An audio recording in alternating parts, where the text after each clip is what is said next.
The envelope hit the kitchen table with a sound that didn't belong in my house. Not a soft paper landing, not casual. It was deliberate, heavy, final. Across the front, in my mother's handwriting, were words I will never forget. Cost of raising a failure. Inside was an itemized bill. $347,000. Tuition, food, clothes, medical visits, emotional labor, interest calculated, a due date circled in red, and at the bottom, payable immediately.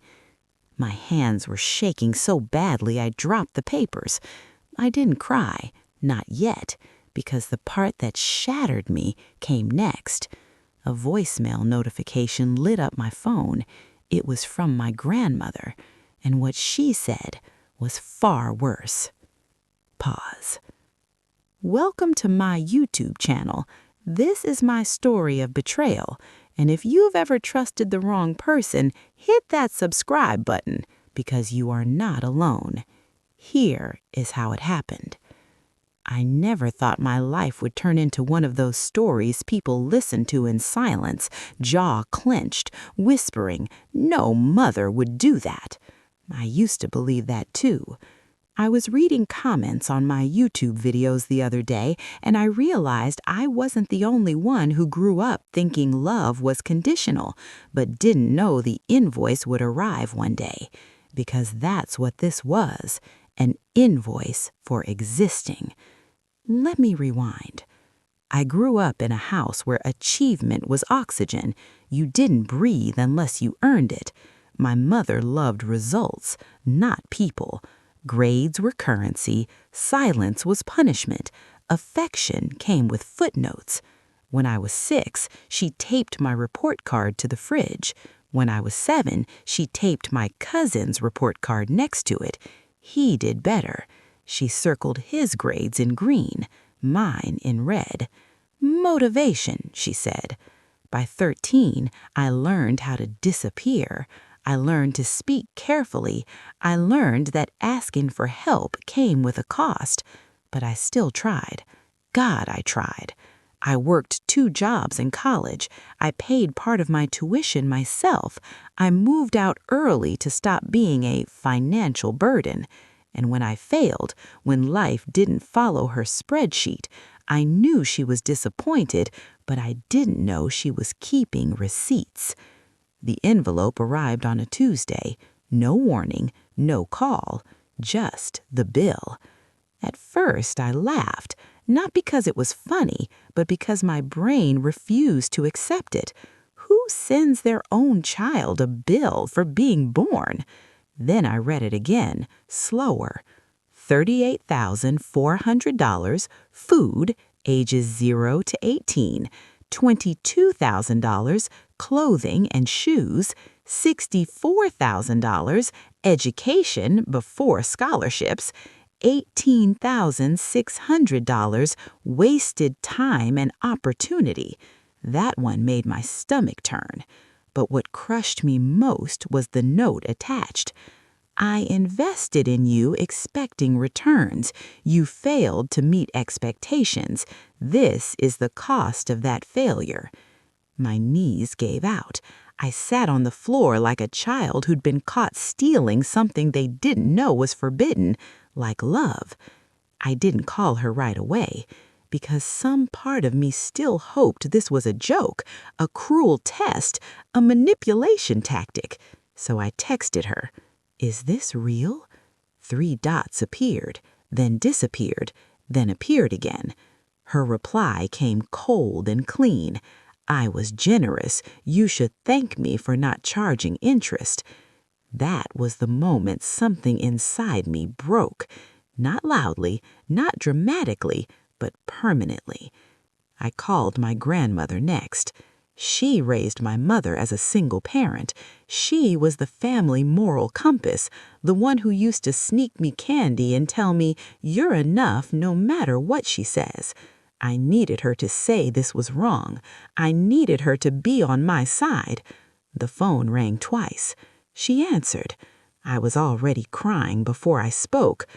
Grandma, she sent me a bill. There was a pause, longer than it should have been. Then she sighed, not with surprise, with agreement. I told her she should have done it sooner, she said. I felt the air leave my lungs. What? I whispered. You kids today think parents owe you something, she continued. Your mother sacrificed her life. You didn't turn out how she planned. Actions have consequences. My hands went numb. I didn't ask to be born, I said. And then she said the sentence that still echoes in my head at night. Then maybe you should have made it worth it. Silence swallowed the call. She hung up, just like that. No comfort, no doubt, no love. I stared at my phone, wondering how an entire bloodline could look at a human being and see a failed investment. That night, I didn't sleep. I replayed every memory, every time. I didn't go looking for revenge that night. I went looking for clarity. At least, that's what I told myself as I opened my laptop at 2:17 a.m., the house silent except for the hum of the refrigerator and the sound of my own breathing. Slow, shallow, careful, like I was afraid to wake the past. I typed my grandfather's name into the search bar. He had died when I was 12, a quiet man, soft voice, always smelled like old books and peppermint. He used to tell me, one day, when you're grown, you won't have to ask anyone for permission to live. Back then, I thought he meant emotionally. I didn't know he meant financially, too. The first thing that came up was the obituary. I skimmed it, heart tightening at the familiar details. Then I scrolled. And there it was. Survived by his daughter and one grandchild. One. Me. I sat up straighter. Most people don't notice these things, but when you grow up learning to read between emotional lines, you start spotting financial ones too. I clicked deeper. Public records, probate filings, old PDFs that looked like they hadn't been opened in years. And then I found it. A trust. My name was on it. Not as a possibility, not as a future consideration, as a beneficiary. The amount made my chest tighten. Enough to pay for college, enough to start a business, enough to breathe. Enough that no one should ever have been able to call me a financial burden.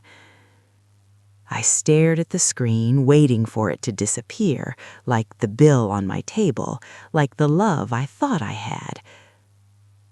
But it stayed. According to the document, the trust was created when I was 10, set to be released when I turned 25. I was 28.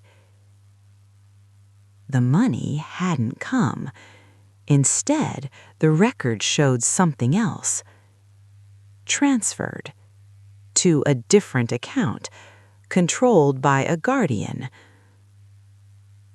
My mother. My hand started shaking again, but this time it wasn't grief, it was clarity. I scrolled further, my pulse pounding louder with every line. Withdrawals, regular ones, living expenses, home maintenance, debt consolidation. She hadn't just touched it, she'd used it.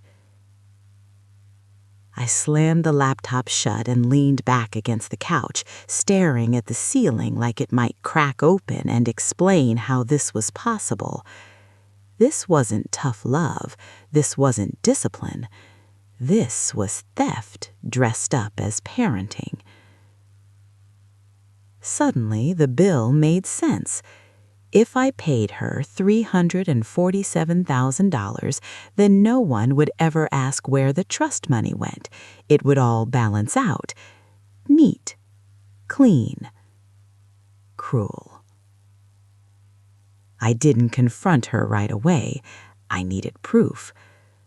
The next morning, I called the probate office. I expected red tape. I expected indifference.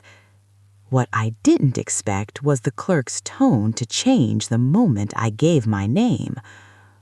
"Oh," she said, "you're that beneficiary." My stomach dropped. "What does that mean?" I asked. She hesitated, just a beat too long. "It means this file has notes," she said carefully. "A lot of them." "Notes? About me?" She told me I could request copies. It would take a few days. A few days felt unbearable, but I agreed. When I hung up, I realized something else. My grandmother had been the executor, not my mother. My grandmother. The same woman who told me maybe you should have made it worth it. I felt sick. The bill on my table wasn't an impulsive act. It was the final move in a long game. That afternoon, my mother called. Not to apologize, not to explain, to follow up. "Did you get the bill?" she asked, voice crisp, businesslike. "Yes," I said. "And?" she pressed. "And I know about the trust." Silence. Not confusion, not denial. Calculation. "I don't know what you think you know, but you were a minor. I did what I had to do." "You drained it. That money was for me." "That money was for your future, which you clearly wasted." I laughed then, a short, broken sound. "You charged me for food, for clothes, for raising me, and you think I wasted money? You don't understand sacrifice. Everything I did was." The letter was dated 3 months before my grandfather died. The ink was slightly faded, like he'd pressed too hard with a pen that was already running out, like time. My name was written across the top in his careful handwriting, not typed, not dictated, written. I sat on the floor with my back against the couch, the bill still on the table in front of me, the trust documents spread around like broken glass. For a moment, I just stared at the envelope on my screen, afraid that opening it would finish something I wasn't ready to end. Then I opened it. "My dear child, if you are reading this, it means I am no longer there to speak for you. That frightens me more than dying." My throat tightened immediately. "I have watched you grow in a house where love is measured and tallied. You were never given the grace to be ordinary, let alone human. I am sorry for that." I had to stop, just for a second, because no one had ever said that to me before. I created the trust not as a reward, but as protection. I feared what would happen to you if success did not come early, loudly, or in a way that impressed your mother. Protection, not pressure. I appointed your grandmother as executor because she promised me, swore to me, that the money would remain untouched unless it was for your direct benefit. My hands curled into fists. If this promise has been broken, I want you to know something important. You are not wrong to feel betrayed, and you are not obligated to accept punishment for other people's disappointment. I read that line 3 times. If they have taken what was meant for you, do not let them convince you that you owe them anything in return. You are never a debt. A tear dropped onto my keyboard, then another. I'd spent my entire life feeling like an expense, like something that had to justify itself. And here was a man gone for over a decade telling me I was never a debt. The last paragraph was shorter, sharper. I have placed copies of this letter with my attorney. If it ever reaches you, it means someone failed to do what they promised. I hope you are braver than I was. The letter ended there. No signature flourish, no goodbye, just truth. I sat there, shaking, grief and anger colliding in my chest like 2 storms finally meeting. This wasn't just emotional betrayal. It was documented, planned, executed, and someone had made sure I never saw it. Until now. I checked the metadata on the file. It had been scanned years ago, viewed multiple times, never forwarded, never printed. They had read it. They had ignored it. I closed my laptop slowly. The house felt different now, smaller, like the walls had been listening. I understood something then that changed the way I saw everything. The bill wasn't meant to get money from me. It was meant to break me, to make me feel small enough to stop asking questions, ashamed enough to disappear. But they'd miscalculated one thing. I had proof. The next morning, I contacted an attorney, not a family friend, not someone recommended by anyone I knew, a stranger. I told him everything. He was quiet for a long time.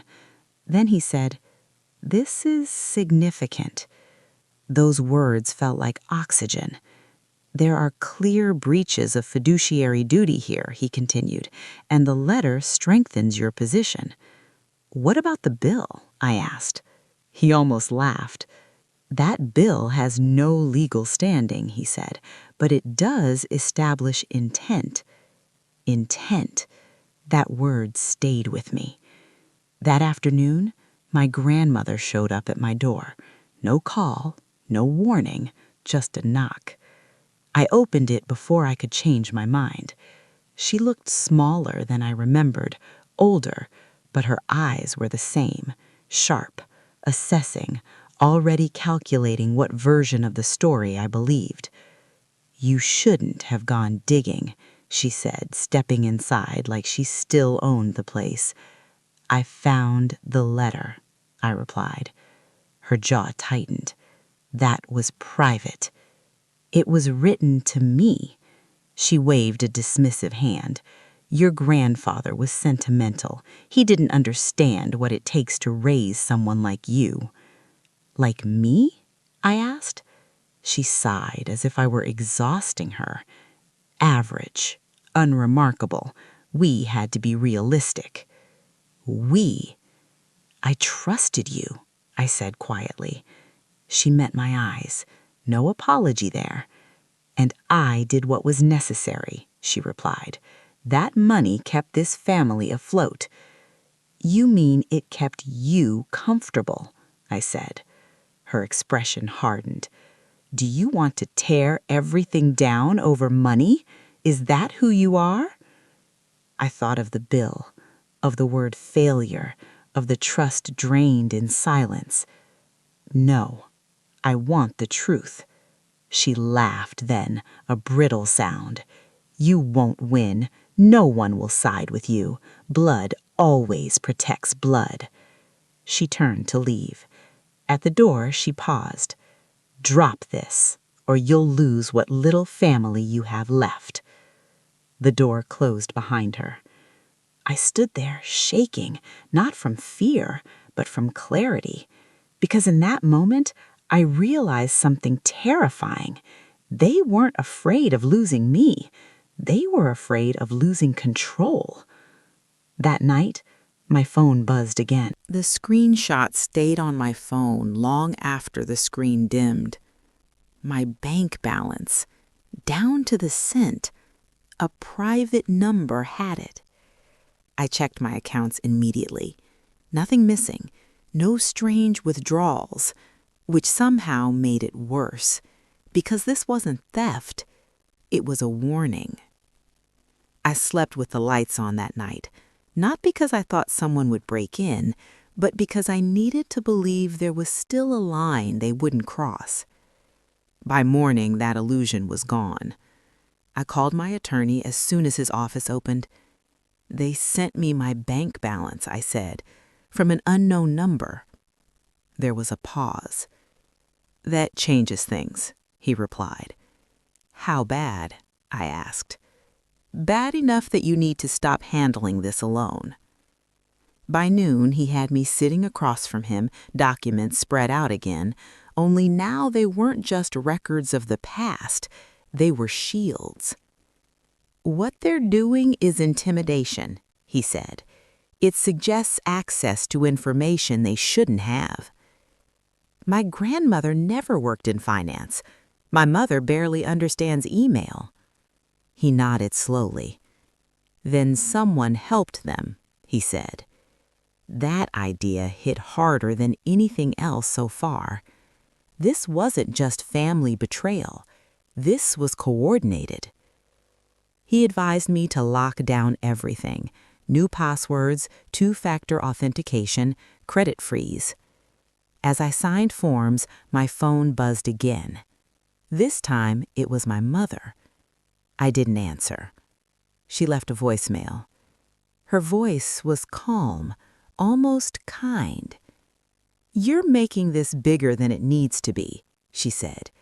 "I don't know who's putting ideas in your head, but this isn't you." I deleted it. An hour later, another message came through. From her. "You owe us. Don't forget that." I stared at the word us. Not me, not I. Us. I went home early that day, my chest tight with the feeling that my life was being discussed in rooms I wasn't allowed to enter. When I opened my front door, I froze. The bill was gone. The papers I had left on the table, copies of the trust documents, were gone too.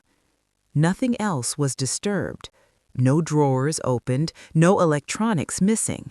Just the evidence.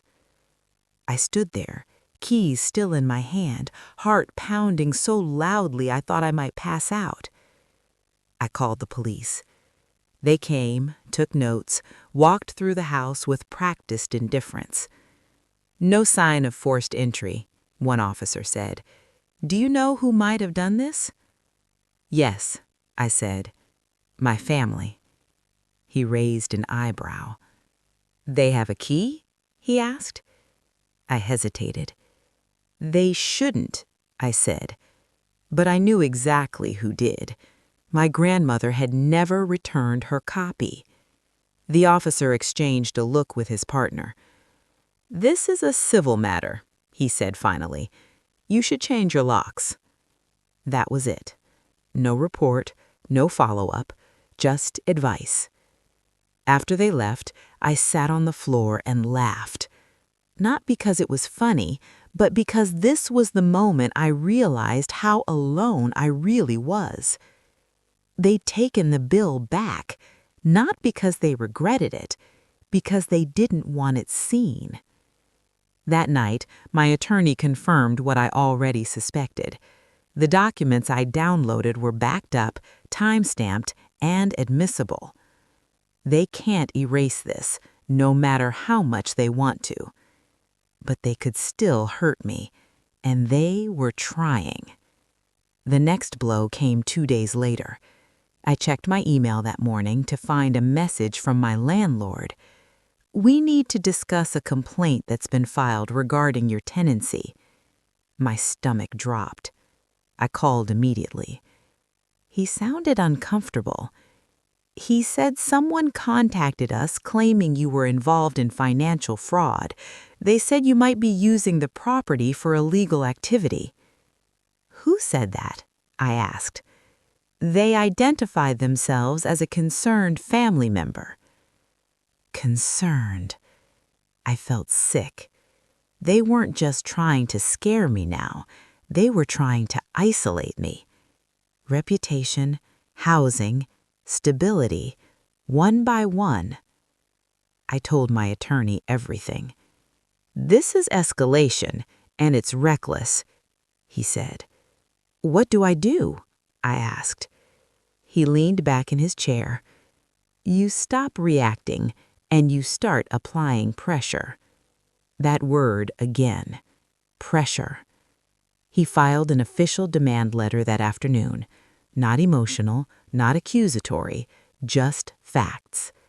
Misappropriation of trust funds, breach of fiduciary duty, intimidation, and one final line.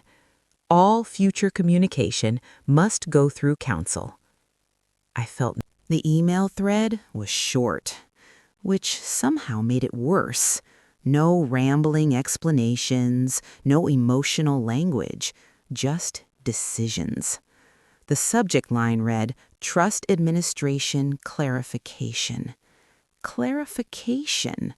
I opened the first message. From my mother. "As discussed, the beneficiary has shown limited potential. We believe it is in everyone's best interest to delay any distributions indefinitely." I felt my chest tighten. She wasn't talking about me like a daughter. She was talking about me like a defective product. The reply came from the attorney. "I must advise caution. The trust language is specific regarding timelines." Specific. Clear. Uncomfortable for them. My grandmother's response followed. "We understand, however, circumstances have changed. The household required stabilization. The child would not have used the funds responsibly." The child. I was 16 when this was written. 16. The attorney replied again, firmer this time. "I will require written confirmation that this deviation is approved by all executors." All executors. Plural. And then came the message that made my stomach drop. Approved. M. Just an initial, but I knew that signature. My mother. They hadn't misunderstood the trust. They had overridden it. Together.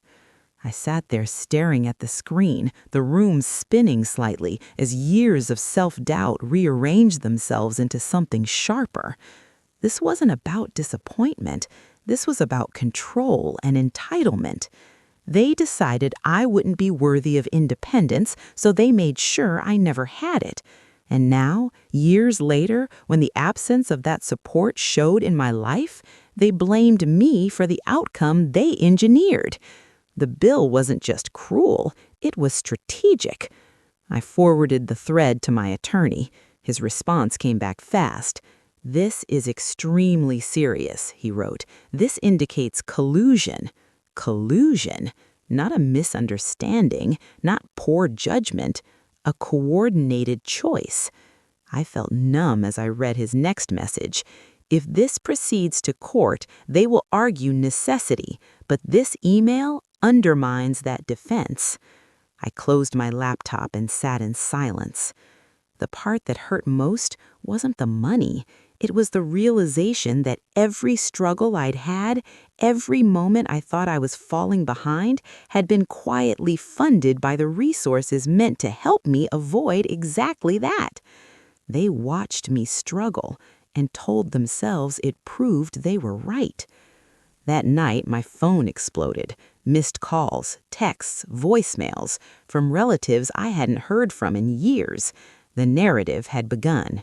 Your mother is devastated. Your grandmother is heartbroken. Why are you doing this to the family?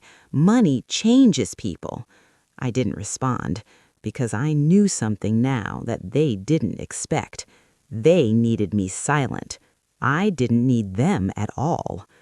The next morning, my attorney filed the formal complaint. Once that happened, everything changed. The intimidation stopped. The messages slowed. But the silence was worse because silence meant strategy. 3 days later, a thick envelope arrived. No return address. Inside was a handwritten letter from my grandmother. This time, the tone was different, softer, measured. "You've always been sensitive. I fear this has gone too far. Families resolve things privately. Lawyers only create enemies." I almost laughed. She continued, "Your mother is unwell from the stress. This money was never about greed. It was about survival." Survival, a word they loved to weaponize.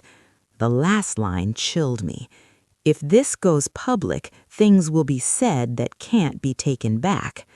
There it was again. Stories, threats wrapped in concern. I folded the letter carefully and placed it with the others. Evidence. Because the truth was, I wasn't afraid of what they might say anymore. I was afraid of what would happen if I let them win. The court date was set quietly. No announcements, no drama, just a date on a calendar that felt unreal. 2 weeks out. Then something unexpected happened. My mother showed up at my work. I saw her through the glass before she saw me, standing there, perfect posture, perfect hair, like she was attending a meeting, not ambushing her child. My coworkers noticed the tension immediately. "She says she's your mother," the receptionist whispered. I nodded and walked out.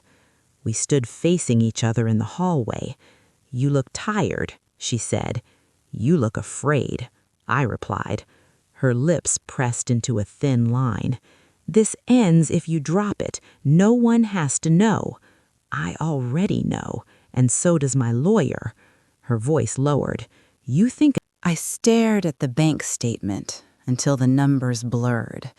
The transfer was dated 8 years ago, a single, massive withdrawal. Clean, intentional, and routed into an account owned by someone I never imagined would be part of my story. A man whose name carried weight. A man my family spoke about in hushed, respectful tones. A man who had stood at my grandfather's funeral, hand on my mother's shoulder, promising to look after things. My grandfather's longtime financial advisor. The same man who had signed off on the trust's temporary deviations. The same man whose firm logo appeared at the bottom of several probate documents. Suddenly, the intimidation made sense. This wasn't just a family secret, it was a professional one. I forwarded the file to my attorney immediately. His response came slower this time. When he finally called, his voice was different, lower, careful. "This changes the scope of the case," he said, significantly. "Because of who he is?" I asked. "Yes," he replied, "and because of what this implies." The implication was clear.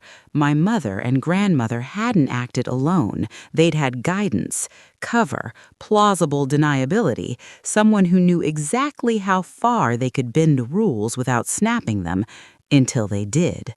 "This explains the confidence," my attorney continued, "why they weren't worried about paperwork, why they thought intimidation would work." "Because they thought he'd protect them," I said. "Or protect himself," he corrected. The next day, my attorney requested records directly from the firm, formal, legal, unignorable. And that's when the counterattack began. A cease and desist letter arrived first, not from my mother, not from my grandmother, from his firm, accusing me of harassment, defamation, and malicious misinterpretation of financial instruments. The language was aggressive, designed to scare. I read it twice, then handed it to my attorney. He smiled grimly. "They're nervous," he said. That same afternoon, my grandmother called again. This time she was crying, real tears, or at least convincing ones. "You don't understand what you're doing," she said. "He helped us. He kept everything from falling apart." "You mean he helped you take what wasn't yours?" I replied. "He protected the family," she snapped. "Your grandfather was naive." That word hit harder than the threats. Naive. The man who built everything they lived off. The man who tried to protect me. I hung up. 2 days before the hearing, something unexpected happened. I received an email from the financial advisor himself. Short, polite, almost warm. "I believe there has been a misunderstanding. I'd like to resolve this quietly, for everyone's sake." Quietly. The word echoed. He wanted this buried. I didn't reply. Instead, I showed up to court. So did everyone else. My mother sat perfectly still, eyes forward. My grandmother clutched her purse like a shield. And him, he looked calm, confident, until the judge began to read. The emails, the transfers, the letter from my grandfather. When the judge read the line, "You were never a debt," I felt something inside me finally stand upright. The advisor's attorney tried to argue necessity. My attorney countered with collusion. The judge listened, carefully.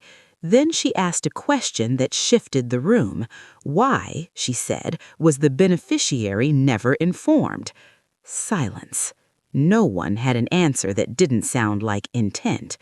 The ruling wasn't final that day, but the tone was clear.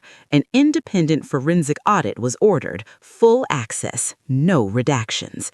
As we left the courtroom, my mother finally looked at me, really looked at me.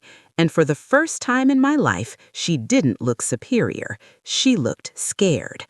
That night, my phone buzzed one last time, a message from my grandmother. No threats, no warnings, just 6 words.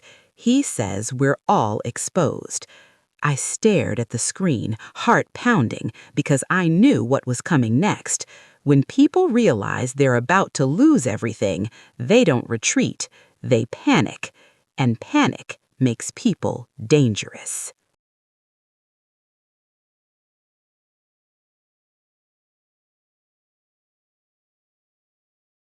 The audit began quietly.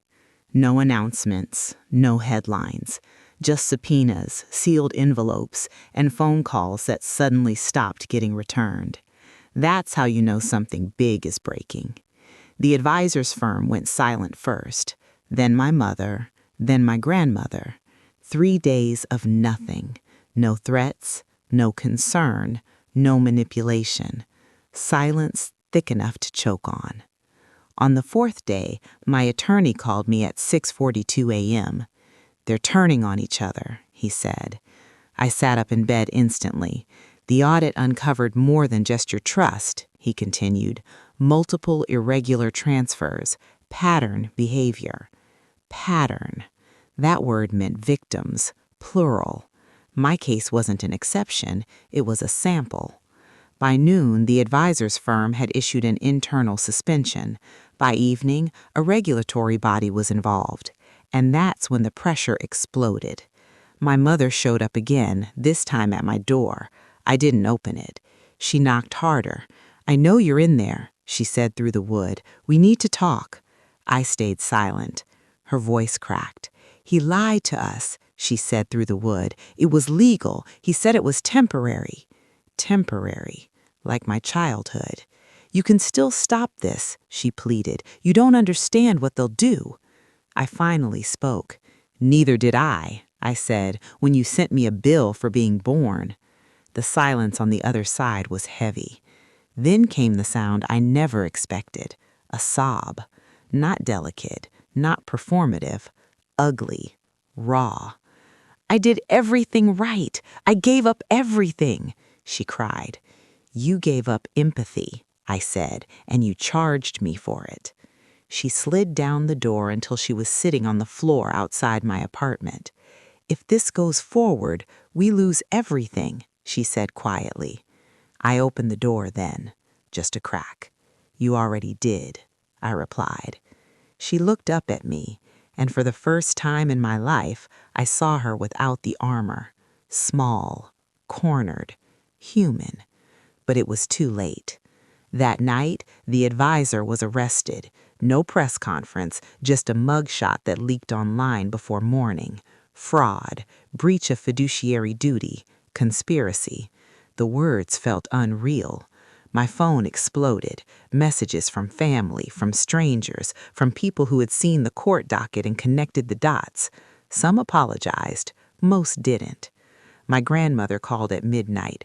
Her voice was sharp again, panic hardening her edges. He's blaming us, she hissed, saying we demanded it. You did, I said. He's saying you knew, that you benefited. I laughed, a dry, exhausted sound. I never saw a cent, I said, and you sent me a bill. She was quiet for a long moment. Then she said the most honest thing she'd ever said to me. We thought you wouldn't fight back. There it was, the truth. Not cruelty, calculation. I was supposed to disappear, I said. Yes, she replied. 2 days later, the audit results were finalized. The numbers were worse than anyone expected. The trust wasn't just drained, it was leveraged, used as collateral, risked, gambled. My inheritance had been used to protect their lifestyle. The court's response was swift. Assets frozen, accounts seized, executors removed. My grandmother lost her authority first, then my mother. The judge's words echoed through the courtroom. This was not a mistake. This was exploitation. I didn't cry. I felt hollow, because justice doesn't feel triumphant when the people on the other side are the ones who raised you. Outside the courthouse, reporters waited. I walked past them without speaking, but my mother didn't. She stopped, she turned, and she blamed me. This didn't have to happen, she said into the microphones. Some children don't know when to stop. I watched the clip later that night. It went viral. So did the bill. Someone leaked it. The photo of that handwritten title, Cost of Raising a Failure, spread everywhere. People were horrified, outraged. Suddenly, I wasn't invisible anymore. My grandmother's response came next, a statement through her attorney. She denied everything, then contradicted herself, then disappeared. But the most shocking moment came a week later. I received a package, no return address. Inside was a notebook, my grandfather's notebook, the one he used to carry everywhere. I recognized it immediately. Inside were notes, dates, names, concerns. He suspected this years before he died. He wrote about fear, about regret, about not acting sooner. And on the last page, written shakily, if they try to make her pay for my love, let this be proof that I saw her clearly. I broke down then, not from sadness, from release, because the story they told me about myself. The courthouse was quieter on the final day. No cameras this time. No crowd. Just polished wood, muted footsteps, and the weight of everything that had already been decided. I sat alone on one side of the room. Across from me, my mother and grandmother didn't sit together. That felt important. Distance where unity once lived. The judge entered. Everyone stood. And in that moment, I realized something strange. I wasn't afraid anymore. Not of them, not of the outcome, because whatever happened next, they could never invoice me for my existence again. The judge didn't waste time. She spoke clearly, precisely. The forensic audit confirmed long-term misuse of trust funds. The advisor's actions constituted criminal fraud. The executors failed their legal and ethical duties. Then came the words I didn't know I needed to hear. The beneficiary bears no responsibility for the consequences of this misconduct. I closed my eyes, just briefly, because for most of my life, responsibility had been placed on me for things I didn't choose. The ruling continued. Full restitution ordered, assets liquidated where necessary, permanent removal of executorship, referral for criminal prosecution upheld. My mother stared straight ahead. My grandmother didn't. She looked at me, not with anger, not with regret, with disbelief, like she still couldn't understand how the story slipped out of her control. When the gavel came down, it didn't feel like victory. It felt like an ending. Outside the courtroom, the air felt different, lighter. My attorney shook my hand. "You did something very hard," he said. "Most people don't." I nodded. But what I didn't say was this. Most people are taught early that survival requires silence. I didn't speak to my mother that day, or my grandmother. There was nothing left to say. The restitution process took months. Money returned slowly, methodically, but something else happened in that time.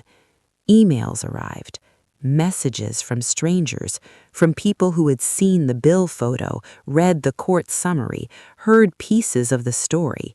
They wrote things like, "My parents charged me for love too. I thought I was alone. Thank you for saying it out loud." I read every one, because somewhere along the way, my story stopped being just mine. It became a mirror. I moved apartments, changed my number, not out of fear, but out of intention. I wanted a life that didn't echo with old footsteps. One afternoon, months later, I found the bill again. I had kept a copy, folded, creased. I placed it on the table and looked at it for a long time. Then I turned it over, and on the back I wrote something new. Not for them, for me. Paid in full, by survival. I burned it that night, carefully, quietly, and as the paper curled and disappeared, I felt something lift. Because here's the truth they never understood. Children are not investments. Love is not a transaction, and success is not owed to those who withhold grace. My mother never apologized. My grandmother never admitted fault. And that used to hurt, until I realized something else. Closure doesn't come from hearing the right words. It comes from no longer needing them. I don't tell this story because I won. I tell it because I lived. Because somewhere, someone is sitting at a table with an envelope they're afraid to open, with a lifetime of guilt they never earned, with a voice telling them they owe the world for taking up space. You don't. You never did. If you take anything from my story, let it be this. If someone sends you a bill for love, for care, for existence, they've already confessed to something, and it's not your failure.